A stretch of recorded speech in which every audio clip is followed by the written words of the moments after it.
جزاکم اللہ خیر حضرات. ابھی آپ فضیلت الشیخ عبدالجبار سلفی حفظہ اللہ کو سن رہے تھے. ان کا نام خود سلفی منہج کی ترجمانی کرتا ہے. اللہ کے فضل و کرم سے عبدالجبار سلفی جب ان کا نام لیا جاتا ہے تو سلفی منہج کا تذکرہ تو ہو ہی جاتا ہے. ایک صاحب تھے جن سے میری ملاقات ہوئی گجرات میں. ان سے میں نے پوچھا, جب وہ پاکوٹ کانفرنس کے سلسلے میں تعاون کے لیے گاؤں گاؤں قریہ قریہ جا رہے تھے وہ, تو ان کا مشن یہ تھا کہ میں زیادہ سے زیادہ جا کر تعاون حاصل کر لوں. یہ جو کانفرنس ہو رہی ہے اہل حدیث کانفرنس, جس گاؤں میں وہ رہتے ہیں اس کے قرب و جوار کے جتنے بھی گاؤں ہیں وہ سارے کے سارے بریلویوں کے ہیں یا دیوبندیوں کے, اہل حدیث نہیں ہے وہاں پر. تو وہ ہر گھر میں جا کے دستک دیتے تھے اور ہر گھر میں جا کے کہا کرتے تھے کہ مجھے چاہے آپ 50 پیسے ہی دے دیجئے, میں جلسہ اسلام کے لیے ہو رہا ہے اس میں آپ کو رسید کاٹ کر دوں گا, 50 پیسے ہی آپ مجھے دے دیجئے. تو ان سے ہم نے پوچھا کہ یہ جو آپ کام کیا کرتے تھے. ہم لوگ گئے تھے گجرات جب ریلیف فنڈ کے لیے مرکزی جمعیت نے ایک ڈیلیگیشن بھیجا تھا, تو اس ڈیلیگیشن میں بھی ساتھ تھا, وہ بھی تھے. تو ہم نے ان سے پوچھا یہ کیوں کیا کرتے تھے. انہوں نے کہا دیکھو عاقل, یہ میں اس لیے کیا کرتا تھا کہ مجھے یہ جو لفظ ہے یہ اہل حدیث لفظ, اس سے بڑی محبت ہے. جب میں کسی بریلوی کے دروازے پر دستک دے رہا ہوں اور مجھے 50 پیسے دے رہا ہے, میں اس کو رسید کاٹ کے دیتا ہوں کہ یہ سلفی کانفرنس کے لیے یا اہل حدیث کانفرنس کے لیے آپ اپنا تعاون پیش کر رہے ہیں. تو میری اس کاوش سے 50 پیسے کے عوض یہ سلفی نام, یہ اہل حدیث نام اس کے گھر میں پہنچ جاتا ہے اور وہ اس سے مانوس ہو جاتا ہے. تو آج ہمیں ضرورت اس بات کی ہے کہ اس عمدہ لقب کو, جو اللہ کے فضل و کرم سے سب سے پیارا لقب ہے اس روئے زمین پر, اس کو تعارف, اس کا صحیح تعارف کرانے کی ضرورت ہے. میں گزارش کروں گا اب اگلے ہمارے جو خطیب ہیں فضیلت الشیخ یاسر جابری حفظہ اللہ کے تشریف لائیں اور اپنے خیالات سے نوازیں. فلیتفضل فضیلت الشیخ, اور آپ لوگ بھی ذرا قریب تشریف لے آئیں. یہ الحمدللہ بہت ایسا خوشگوار ماحول اللہ کے فضل و کرم سے کہ یہ مسجد حالانکہ وسیع کر دی گئی ہے لیکن اس کے باوجود تنگ دامنی کا مظاہرہ کر رہی ہے اور باہر بھی لوگ بیٹھے ہوئے ہیں. یہ یقیناً آپ کی سلفی منہج سے محبت کی زندہ دلیل ہے. الحمدللہ رب العالمین والصلاة والسلام علی رسولہ الامین, اما بعد. اعوذ باللہ من الشیطان الرجیم, بسم اللہ الرحمن الرحیم. یا ایہا الذین آمنوا اتقوا اللہ حق تقاتہ ولا تموتن الا وانتم مسلمون. یا ایہا الناس اتقوا ربکم الذی خلقکم من نفس واحدہ وخلق منها زوجها وبث منهما رجالا كثيرا ونساء واتقوا الله الذي تساءلون به والأرحام إن الله كان عليكم رقيبا. يا أيها الذين آمنوا اتقوا الله وقولوا قولا سديدا يصلح لكم أعمالكم ويغفر لكم ذنوبكم ومن يطع الله ورسوله فقد فاز فوزا عظيما. قال الله سبحانه وتعالى فإن آمنوا بمثل ما آمنتم به فقد اهتدوا وَإِن تَوَلَّوْا فَإِنَّمَا هُمْ فِي شِقَاقٍ فَسَيَكْفِيكَهُمُ اللَّهُ وَهُوَ السَّمِيعُ الْبَصِيرُ. قابل احترام علماء کرام, معزز سامعین, جیسا کہ آپ جانتے ہیں یہ مجلس, یہ کانفرنس جو منعقد کی گئی ہے یہ سلفی کانفرنس ہے. تو آج میں اس کانفرنس میں اپنی گفتگو کو سوال اور جواب کی شکل میں آپ کی خدمت میں پیش کروں گا تاکہ کانفرنس کا مقصد ہم سمجھ جائیں. 5 سوالات ہیں اور ان 5 سوالات کے کیا جوابات ہیں. پہلا سوال, سلف کس کو کہتے ہیں. دوسرا سوال, سلفیت کیا چیز ہے. تیسرا سوال, سلفی کہ کیا کچھ اور بھی نام ہیں. چوتھا سوال کہ منہج سلف کیا ہے. پانچواں آخری سوال, کیا اپنے آپ کو سلفی اہل حدیث بولنا ضروری ہے. ان سوالات کے جوابات انشاءاللہ آپ کی خدمت میں پیش کرتے ہوئے میں اپنی جگہ واپس لوں گا۔ معزز سامعین، سلف عربی کا ایک لفظ ہے جس کے معنی ہوتے ہیں پچھلے، گزری ہوئی چیز کو کہتے ہیں سلف۔ عربک ڈکشنری میں سلف کا مطلب پچھلے لوگ، ہمارے دادا پردادا اور ان کے والدین سلف عربی زبان میں۔ ہم سے پہلے جو بھی گزرے ہیں عربک زبان میں ان کو سلف کہتے ہیں۔ سلف سے مراد کیا ہے؟ شیخ الاسلام ابن تیمیہ رحمۃ اللہ علیہ فرماتے ہیں جب لفظ سلف استعمال کیا جائے گا تو اس کا مطلب صحابہ اور تابعین ہوں گے رضی اللہ عنہم اجمعین۔ لفظ سلف کا مطلب کوئی بھی گزرے ہوئے شخص نہیں بلکہ صحابہ اکرام رضی اللہ عنہم اجمعین اور ان کے شاگرد تابعین رحمہم اللہ تبارک و تعالی۔ سلفیت کیا چیز ہے؟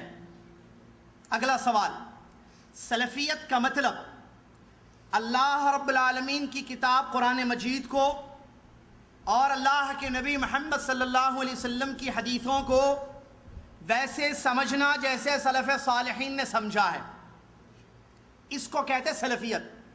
ہم اور آپ جانتے ہیں کہ اللہ تبارک و تعالیٰ نے انسانوں کی ہدایت کے لیے آسمان سے قرآن مجید کو اتارا ہے، اور اس قرآن کو بیان کرنے کے لیے، سمجھانے کے لیے محمد الرسول اللہ صلی اللہ علیہ وسلم کو مبعوث فرمایا گیا، جیسا کہ اللہ نے فرمایا لِتُبَيِّنَ لِلنَّاسِ مَا نُزِّلَ إِلَيْهِمْ۔ اے نبی صلی اللہ علیہ وسلم، آپ کا کام یہ ہے کہ آپ وہ چیز بیان کریں، لوگوں کو واضح کریں، سمجھائیں جو چیز ان کے لیے اتاری گئی ہے۔ قرآن کی تفسیر حدیث ہے، دین کے مصادر، دین کے مراجع۔ اگر کوئی غیر مسلم آپ سے پوچھے کہ دین کس کا نام ہے، اگر آپ کہیں گے کہ دین قرآن اور حدیث کا نام ہے تو یہ جواب نامکمل ہوگا۔ دین صرف دو چیزوں کا نام نہیں ہے بلکہ دین نام ہے اللہ کی کتاب کو اور اللہ کے نبی صلی اللہ علیہ وسلم کی حدیثوں کو ویسے ماننا، ویسے سمجھنا، ویسے ان پر عمل کرنا جیسے سلف نے عمل کیا ہے۔ یہ ہے سلفیت۔ سلفیت کیا ہے؟ کوئی نئی چیز نہیں ہے۔ سلفیت کی حقیقت کیا ہے؟ قرآن و حدیث کو صحابہ کے جیسے سمجھنا۔ کیوں؟ کیا ہمارے پاس عقل نہیں ہے؟ کیا ہم نہیں سمجھ سکتے اپنے طریقے سے قرآن کو؟ کیا ہم حدیث کو اپنے طریقے سے نہیں لے سکتے ہیں؟ کیا قرآن اور حدیث پر ہم اپنی تئیں عمل نہیں کر سکتے ہیں؟ کیا ضروری ہے صحابہ کے طریقے پر عمل کرنا؟ جی ہاں، اس لیے کہ یہ اللہ کا حکم ہے اور یہ محمد الرسول اللہ صلی اللہ علیہ وسلم کا حکم ہے۔ اللہ تبارک و تعالیٰ نے قرآن میں فرمایا فَإِنْ آمَنُوا بِمِثْلِ مَا آمَنْتُمْ بِهِ فَقَدْ اهْتَدَوْا وَإِنْ تَوَلَّوْا فَإِنَّمَا هُمْ فِي شِقَاقٍ فَسَيَكْفِيكَهُمُ اللَّهُ۔ اللہ فرماتا ہے اگر لوگ ویسے ایمان لائیں گے جیسے تم ایمان لائے ہو تو وہ ہدایت پر ہوں گے، اور اگر ان لوگوں نے اعراض کیا، تمہارے طریقے سے ایمان نہ لائے، تو وہ جماعتوں میں، فرقوں میں بٹ جائیں گے، اور اللہ تبارک و تعالیٰ ان کے لیے کافی، اللہ سننے والا اور جاننے والا ہے۔ اس آیت میں اس بات کی دلیل ہے کہ سلفیت اپنانا ضروری ہے، سلفی بننا ضروری ہے، قرآن و حدیث کو صحابہ کے جیسے سمجھنا ضروری ہے۔ اس لیے کہ اس آیت میں جو اللہ نے فرمایا فَإِنْ آمَنُوا، اگر لوگ ایمان لائیں، بِمِثْلِ مَا آمَنْتُمْ بِهِ، ویسے جیسے تم ایمان لائے ہو، توجہ میری طرف رکھیں، بِمِثْلِ مَا آمَنْتُمْ بِهِ، ویسے جیسے تم ایمان لائے ہو۔ یہاں آمنتم سے مراد کون ہے؟ اس آیت میں اللہ نے جو فرمایا کہ اگر لوگ ویسے ایمان لائے جیسے تم ایمان لائے، یہ تم کون ہیں؟ یہ صحابہ رضی اللہ عنہم اجمعین، جن کے دور میں، جن کے زمانے میں یہ آیت اتری اور آیتیں اتری، قرآن اترا اور نبی صلی اللہ علیہ وسلم کی حدیثیں پیش کی گئی۔ تو اللہ نے فرمایا اگر ہم ویسے ایمان لائیں گے جیسے صحابہ ایمان لائے، سلف صالحین ایمان لائے، تو اللہ نے وعدہ کیا فَقَدْ اهْتَدَوْا، ہدایت ان کو ملی۔ وَإِن تَوَلَّوْا، اگر ہم نے یہ کام نہیں کیا، کتاب و سنت کو کسی شخص کی امام کی تقلید کرتے ہوئے سمجھا، یا اپنے آبا اور اجداد کے طریقے پر کتاب و سنت کو سمجھا، یا اپنی عقل کے گھوڑے دوڑائے، اپنی عقل سے اللہ کی کتاب کو، نبی علیہ السلام کی حدیثوں کو سمجھا، یا میجورٹی سے، اکثریت سے ہم نے قرآن اور حدیث کو سمجھا، دین کو سمجھا. فَإِن تَوَلَّوْا میں یہ سب شامل ہے. فَإِنَّمَا هُمْ فِي شِقَاقٍ، تو یہ جماعتوں میں بڑھ جائیں گے. دین ایک، اسلام ایک، قرآن ایک، لیکن یہ جماعتوں میں. جماعتیں کیوں بنی، فرقے کیوں بنے؟ اشاعرہ، خدا وقت نہیں ہے تفصیل کے ساتھ بتائے. یہ جتنی جماعتیں عقائد کے ابواب میں، منہج کے ابواب میں، طور طریقے کے، یہ جو مختلف طریقے سے نمازیں پڑھی جاتی ہیں، عقیدے رکھے جاتے ہیں، ان سب کی بیس اصل وجہ کیا ہے؟ کیا ان لوگوں نے قرآن کا انکار کیا؟ نہیں. کیا ان لوگوں نے حدیثوں کا انکار کیا؟ نہیں. کیا یہ وہ مسلمان ہیں جو قرآن اور حدیث کو نہیں مانتے؟ نہیں مانتے ہیں. مسئلہ اصل سلفیت کا ہے، منہج کا اپنانا نہیں. قرآن و حدیث کو صحابہ کے جیسے نہیں سمجھنا. اسی لیے اللہ تعالیٰ نے پابند کیا، فرمایا فَقَدِ اهْتَدَوْا، ہدایت کے لیے ضروری ہے سلفیت کو اپناؤ. اگر نہیں اپنائیں گے تو جماعتوں میں تبدیل ہو جائیں گے سب. فَإِنَّمَا هُمْ فِي شِقَاقٍ، اور اللہ تعالیٰ ان کے لیے کافی ہے. اور اس معنی کی اور بھی آیتیں قرآن میں موجود ہیں. نبی علیہ السلام نے حدیث میں جہاں 73 فرقوں کا ذکر کیا ہے، وہاں فرمایا، مشہور حدیث ہے، 72 جہنم میں ایک. ہر کوئی دعویٰ کرتا ہے کہ ہم ہیں وہ. نبی علیہ السلام نے اس کا وصف بیان کیا ہے، اور وہ سلفی ہیں. کیسے؟ نبی علیہ السلام سے فرمایا کون ہے وہ لوگ؟ تو آپ نے فرمایا، ایک روایت میں ہے کہ وہ جماعت ہے، ایک روایت میں ہے ما انا علیہ اليوم، صحیح روایت، ما انا علیہ اليوم واصحابی، میں اور میرے صحابہ جس دین پر ہیں آج. وہ لوگ کامیاب لوگ، جنتی لوگ، ناجی جماعت اسی طریقے پر ہوگی. اور جماعت کا مطلب، جیسے کہ ابن مسعود نے اپنے رضی اللہ عنہ اپنے قول میں بیان کیا کہ جماعت کا مطلب اکثریت نہیں ہے. ما وافق الحق وان كنت وحدك، جماعت کا مطلب حق پر ڈٹے رہنا، اگر تم اکیلے بھی بستی میں کیوں نہ ہو. اگر کوئی ایک توحید پر ہے بستی میں، گاؤں میں، باقی سب شرک کر رہے ہیں، وہ اکثریت کو جماعت نہیں کہا جائے گا، بلکہ اس ایک آدمی کو جو توحید کے مطابق زندگی گزارتا وہ ہے جماعت. تو ساری روایتیں اکٹھا کریں، موضوع یہ سمجھ میں آتا ہے کہ وہ ایک جماعت جس کا ذکر نبی علیہ السلام نے فرمایا جو ناجی ہوگی، جہنم سے بچ جائے گی، وہ لوگ ہیں جو صحابہ کے جیسے دین کو سمجھتے ہیں. اور یہی سلفیت ہے. ہم یہی کہتے ہیں، قرآن کا انکار تم بھی نہیں کرتے ہو، ٹھیک ہے، قرآن کو مانو، حدیث کو مانو، لیکن کیسے؟ قرآن اور حدیث پر عمل کرو، لیکن کیسے؟ قرآن اور حدیث سے استدلال کرو، استنباط کرو، کیسے؟ اخلاق کیسے ہو، نماز، عبادات، معاملات، سارے طور طریقے دین کے کس نہج پر ہو. منہج کہتے ہیں وے کو، راستے کو، صحابہ کا راستہ. یہی سلفیت ہے. یہ کوئی نئی جماعت نہیں ہے. جب سے قرآن و حدیث ہے تب سے سلفیت ہے، کیونکہ ان کو سمجھنے والے صحابہ موجود تھے رضی اللہ عنہ، اور نبی علیہ السلام نے اس کا پابند کیا ہے. ایک عورت آتی ہے نبی علیہ السلام کے پاس، سوالات کرتی ہے، اپنا جواب لیتی ہے، اور اس کے بعد جاتے جاتے اس کو یاد آتا ہے اور وہ کہتی ہے کل مجھے مسائل درپیش ہو، دین کی کوئی چیز معلوم کرنی ہو، آپ نہ ہو تو کہاں جاؤں؟ کہا صحابہ ابو بکر رضی اللہ عنہ کے پاس آؤ.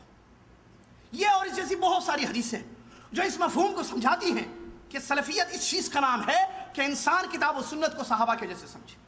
سلفی کے کچھ نام. تیسرا سوال، کیا سلفی ایک ہی نام ہے؟ نہیں. سلفی، اہل حدیث، ندوۃ المجاہدین، جماعت انصار السنہ، اثری، نام مختلف ہیں. لوگ کہتے ہیں کل تک اہل حدیث کہتے تھے، آج سلفی کہہ رہے ہیں. میرے بھائی، ناموں کے اختلاف سے عقیدے کا اختلاف لازم نہیں آتا ہے. ناموں کے الگ الگ ہونے سے منہج نہیں بدلتا ہے. آپ آئیے، مطالعہ کیجئے، پڑھیے، اس جماعت کی تحقیق کیجئے. کب سے ہے یہ جماعت؟ جب سے قرآن و حدیث ہے. صحابہ کا جو عقیدہ اللہ کے بارے میں تھا، مثال کے طور پر چھوڑا، اللہ کہاں ہے ایک مسئلہ، صحابہ نے عقیدہ رکھا اللہ عرش پر مستوی ہے. تابعین نے یہی کہا، ائمہ اربعہ نے یہی کہا رحمہم اللہ. ائمہ اربعہ جن کی تقلید کی جاتی ہے، انہوں نے یہی کہا، محدثین نے یہی کہا، فقہاء نے یہی کہا. آج کا سلفی اہل حدیث یہی کہتا ہے اللہ عرش پر مستوی ہے، ہر جگہ موجود نہیں. عقیدہ ایک، منہج ایک. کیسے لینا ہے قرآن و حدیث کو؟ جیسے صحابہ نے لیا. جائیے آج سے 100 سال پہلے کے اہل حدیثوں کو اٹھائیے، پڑھیے، ان کی کتابوں کو مطالعہ کیجیے. انہوں نے اس چیز کو کتابوں میں بیان کیا ہے. کوئی نئی چیز آپ کے سامنے نہیں رکھی جا رہی ہے. عوام کو، دنیا والوں کو اس حقیقت کو بتانا ہے کہ یہ کوئی نئی چیزیں نہیں ہیں، یہی اصل ہے. اگر میں کہوں سلفیت اسلام ہے، اسلام سلفیت ہے، تو یہ غلط نہیں ہے. سلفیت اسلام ہے، اسلام سلفیت ہے. ہر مختلف ادوار، مختلف زمانے، مختلف کنٹریز، آج پوری دنیا میں مختلف زبانیں، لیکن سب کے عقیدے ایک، اور نام الگ ہے. اس سے کچھ نہیں ہوتا ہے. باہر عبداللہ، گھر میں پپو. پپو کون ہے؟ بھائی عبداللہ. ایک آدمی کے 3 نام، ایک آدمی کے 4 نام. آفس میں نام الگ، پاسپورٹ میں نام الگ، اقامے میں نام الگ. ساتھی ایک الگ نام سے پکارتے ہیں لیکن شخص تو وہی ہے نا. تو نام بدلنے سے عقیدے نہیں بدلتے. سلفی صحابہ اکرام کے طریقے پر قرآن و حدیث کو سمجھنے والا. اہل حدیث حدیث کتابوں سے قرآن کو بھی حدیث کہا گیا, حدیثوں کو بھی حدیث کہا گیا. جانتے ہیں فبی یہ حدیث بعد من. اثر حدیث کا ایک نام ہے اثری. جماعت انصار السنہ کیا ہے؟ سنت کیا ہے؟ حدیث ہے. انصار السنت سنت کی مدد کرنے والے. تو نام الگ رکھنے سے چیز الگ نہیں ہوتی. اس کے بعد کیا یہ جماعت سلفی ہمیشہ قائم رہے گی؟ اللہ کے نبی علیہ السلام کی حدیث شریف آپ نے فرمایا لا تزال طائفة من امتی ظاہرین علی الحق حتی یأتی امر اللہ.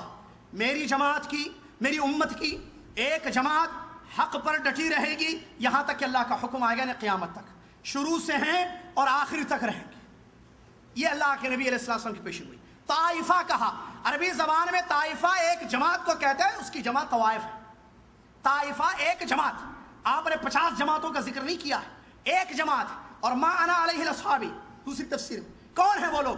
دیکھیے, چیک کیجئے, پتا چلے گا. آج کس کا عقیدہ صحابہ کے جیسا ہے؟ آج کس کا منہج صحابہ کے جیسے ہے؟ کس کا طریقہ نماز کا, عبادات کا صحابہ کے جیسے ہے؟ صرف اہل حدیثوں کا, کوئی شک نہیں. اہل حدیثوں کی کچھ غلطیوں کو دیکھ کر, جو ان کی مثال, ایک آدمی اہل حدیث ہے اور کہتا ہے وہ اپنے آپ کو اہل حدیث کہتا ہے, وہ نماز نہیں پڑھتا, نماز میں ایک سستی کاہلی کرتا ہے, یا ایک اہل حدیث عورت ہے جو پردہ نہیں کرتی ہے. تو یہ غلطی ہے, یہ عقیدے کی منہج کی غلطی نہیں ہے. یہ نہیں کہیں گے وہ مانتی ہے قرآن حدیث, اس کی اپنی غلطی. اس کی وجہ سے پوری جماعت کو کہنا کہ یہ غلط ہے. جیسے اسلام سچا ہے, مسلمانوں میں کچھ غلطیاں ہیں, ہم کافروں کو دعوت دیتے ہیں, سمجھاتے ہیں, ایسی بات نہیں ہے. آپ منہج کو دیکھو, عقیدے کو دیکھو, جماعت کی بیس کو دیکھو. آپ مسلمان کو دیکھیں گے اسلام نہیں سمجھ میں آئے, آپ اسلام کی اسٹڈی کریں, اسلام کو پڑھیں, آپ کو معلوم ہوگا یہ سچا دین ہے, سچا دھرم ہے اللہ تبارک و تعالیٰ کا. اس کے بعد برادران اسلام, تو اسی طریقے سے جس طریقے سے اسلام سچا ہے, کوئی شک نہیں ہے, مسلمانوں میں کچھ غلطیاں پائی جا سکتی ہے, ویسے اہل حدیث جماعت ہی حق جماعت ہے, سلفی جماعت ہی حق جماعت ہے. ہو سکتا ہے میں اہل حدیث ہوں, مجھ میں کچھ کوتاہیاں ہوں, لیکن اس کی وجہ سے آپ یہ کہنا کہ جماعت ہی ان کی غلط ہے یا ان کا منہج ہی غلط ہے, ان کا عقیدہ ہی غلط ہے, یہ بات نہیں. بلکہ حق کو حق سمجھا جائے, غلطی جس نے کی ہے اس پر اکتفا, اس پر وہ کیا جائے, یہ نہیں کہ پوری غلطی کو عام کیا جائے. آخری اور ضروری سوال, کیا اپنے آپ کو سلفی بولنا ضروری ہے؟ بھائی بار بار سلفی سلفی اہل حدیث کیوں بولے؟ ہم مسلمان ہیں. ہوا سماکم المسلمین, اللہ نے ہمارا نام مسلمان رکھا ہے. اس آیت سے دلیل لے کر جماعت المسلمین وجود میں آئی. اپنے آپ کو سلفی کہنا ضروری ہے؟ جی ہاں, اس لیے کہ جب جماعتیں نہیں تھیں, فرقے نہیں تھے, سارے لوگ اہل حدیث تھے, صحابہ پورے اہل حدیث سلفی, تابعین پورے اہل حدیث سلفی, تو اس وقت ضرورت نہیں پڑی. جہاں لوگوں نے منہج میں تبدیلی کی, انحراف کیا, عقائد میں بگاڑ ہوا اور الگ الگ ناموں سے اپنا متعارف کرایا, ہم فلاں ہیں, ہم فلاں ہیں, ہم فلاں ہیں, یہاں ضروری ہے آپ کو بتانا آپ کون سے مسلمان ہیں. اللہ تبارک و تعالیٰ قرآن میں وقال اننی من المسلمین ومن احسن قولا ممن دعا الی اللہ وعمل صالحا وقال اننی من المسلمین. اس سے اچھا کون ہے جو اللہ کی طرف دعوت دیتا ہے اور نیک عمل کرتا ہے اور کہتا ہے کہ میں مسلمان ہوں. شیخ البانی رحمۃ اللہ علیہ فرماتے ہیں اپنی کتاب میں, آج ضروری ہے آپ بولیں آپ کون سے مسلمان ہیں. اللہ کو ہر جگہ ماننے والے, یا اللہ کو دلوں میں ماننے والے, یا اللہ کو عرش پر مستوی ماننے والے, کون سے مسلمان ہیں؟ اپنے آپ کو بولنا ضروری ہے سلفی یا اہل حدیث. یہ آپ کا اپنا منہج کلیئر کر رہے ہیں. جسے علماء کرام اللہ جزائے خیر دے مثالیں دی ہیں. آپ یہ کہیں میں انسان ہوں, کون ہے بھائی آپ؟ میں انسان ہوں. تو ہم کیا ہیں؟ حیوان ہیں؟ ہم بھی انسان ہیں. ابھی کون سے انسان ہو؟ میں ہندوستانی انسان ہوں. بھائی ہندوستانی ہم بھی ہیں, میں پاکستانی مسلمان ہوں, ہم بھی پاکستانی مسلمان. کون سے؟ نام کیا ہے؟ اپنا تعارف. تو یہ تعارف کے لیے بتا کہ ہم اہل حدیث ہیں. اب آپ کو تفصیل سے بولنا میں وہ ہوں جو فاتحہ نہیں دلاتا ہوں, درگاہوں پہ سجدے نہیں کرتا ہوں, شرک اکبر اصغر سے دور ہوں, میں فلاں فلاں, یہ تفصیل کتنا بتائیں گے آپ؟ ایک جملہ بول دیجئے اس کو, میں اہل حدیث ہوں, بھاگ جائے گا. اگر شیطان ہے بھاگ جائے. وہ نہیں ہے اس کا مطلب یہ لوگ جو ہے شرک نہیں کرتے, یہ لوگ اماموں کی تقلید نہیں کرتے, یہ لوگ فلاں ہے, بدعات اور خرافات سے دور ہیں. تو ضروری ہے آج اپنا عقیدہ اور منہج بتانا کہ میں سلفی, اس میں کیا عیب ہے, کیا ڈر ہے. تو یہ ایک ضروری سوال کا جواب تھا. بعض لوگ کہتے ہیں نہیں صرف کام کرو بس, لوگ خود بخود پہچان لیں گے آپ, کام کرو بس, کام ٹھیک ہے, لیکن کوئی پوچھے تو کیا کریں گے آپ کو بتانا پڑے گا آپ کون ہیں. آپ کہیں گے میں مسلمان ہوں، سوال کہیں سنی ہو شیعہ ہو، شیعی ہو؟ نہیں سنی ہو۔ سنی میں کون ہے؟ حنفی ہو، شافعی ہو، مالکی ہو، حنبلی ہو؟ میں حنفی ہوں جی۔ حنفی میں جماعت اسلامی ہو، جماعت اسلامی کے ہو، اخوانی ہو یا دیوبندی ہو یا بریلوی ہو، سب حنفی ہیں بھائی۔ اور یہ ان سب آپ اہل حدیث، میں سلفی ہوں، میں اثری ہوں، میں جماعت انصار السنہ کا ہوں۔ مطلب میرا عقیدہ، میرا منہج کتاب و سنت کی روشنی میں یہی ہے جو اللہ صحابہ اکرام رضی اللہ عنہم نے پیش کیا۔ یہ کچھ ضروری سوالات کے جوابات تھے جو آپ کی خدمت میں پیش کیے گئے۔ اللہ سے دعا ہے اللہ تبارک و تعالی حقیقی معنوں میں ہم کو سلفی بنا دے۔ اللہ تعالی ہمارا عقیدہ، ہمارا منہج، ہمارے اخلاق، ہماری جرح، ہماری تعدیل، ساری چیزیں کتاب و سنت کی روشنی میں ہوں جیسے صحابہ نے اپنایا اپنی زندگی میں۔ اللہ تعالیٰ اس پر قائم رکھے اور اللہ تعالیٰ اس کا پرچار کرنے کی، اس کو نشر و اشاعت کرنے کی، اس کو پھیلانے کی توفیق عطا فرمائے، آمین۔ جزاکم اللہ خیر الجزاء، السلام علیکم ورحمۃ اللہ۔ ماشاءاللہ، جزاکم اللہ خیر۔ حضرات ابھی آپ سماعت فرما رہے تھے، بہت اہم نقاط فضل شیخ یاسر جابری نے ہمارے سامنے رکھے ہیں۔ اللہ رب العالمین ہمیں صحیح سمجھ عطا فرمائے اور جن لوگوں کے دلوں میں کجی اور کمی ہے اللہ رب العالمین اسے دور فرما دے۔ حضرات سلفی منہج کانفرنس جدہ میں ایک بار پھر کاروان سلفیت کے پاسبانوں کا خیر مقدم ہے۔ اللہ رب العالمین ہمارے اس اجتماع پر اپنی رحمتوں کا نزول فرمائے۔ گزشتہ سال جو جامعہ امام محمد ریاض میں کانفرنس منعقد ہوئی، گزشتہ سال جو جامعہ امام محمد ریاض میں جو کانفرنس بعنوان سلفیت شرعی منہج اور قومی ضرورت منعقد ہوئی، اس کے آغاز میں ولی عہد مملکت سعودی عرب وزیر داخلہ پرنس نائف ابن عبدالعزیز حفظہ اللہ نے جو تاریخی پیغام امت مسلمہ کو دیا وہ عالم اسلام کے اخبارات اور جرائد کی زینت بنا۔ مملکت سعودی عرب کے اخبارات کے علاوہ اسے دنیا بھر کے سلفی مجلات نے نقل کیا۔ ہندوستان میں بھی اسے ہماری جماعت کے مجلات نے سراہا اور اسے پذیرائی حاصل ہوئی، اور یہ اس لیے ہوا کہ کیونکہ اس کا ایک ایک لفظ نہایت ہی قیمتی، پرمغز اور امت مسلمہ کے لیے نصیحتیں لیے ہوئے تھا۔ آپ نے پرنس نائف نے اسی خطاب میں فرمایا تھا کہ یہ امر بھی محتاج تعارف نہیں کہ یہ مبارک حکومت اسی وقت سے ٹھوس سلفی منہج پر قائم ہے جب سے امام محمد بن سعود رحمہ اللہ مؤسس اول نے شیخ الاسلام محمد بن عبد الوہاب رحمۃ اللہ علیہ سے دست تعاون بڑھاتے ہوئے عہد و پیمان کیا تھا، اور اب تک اللہ کے فضل و کرم سے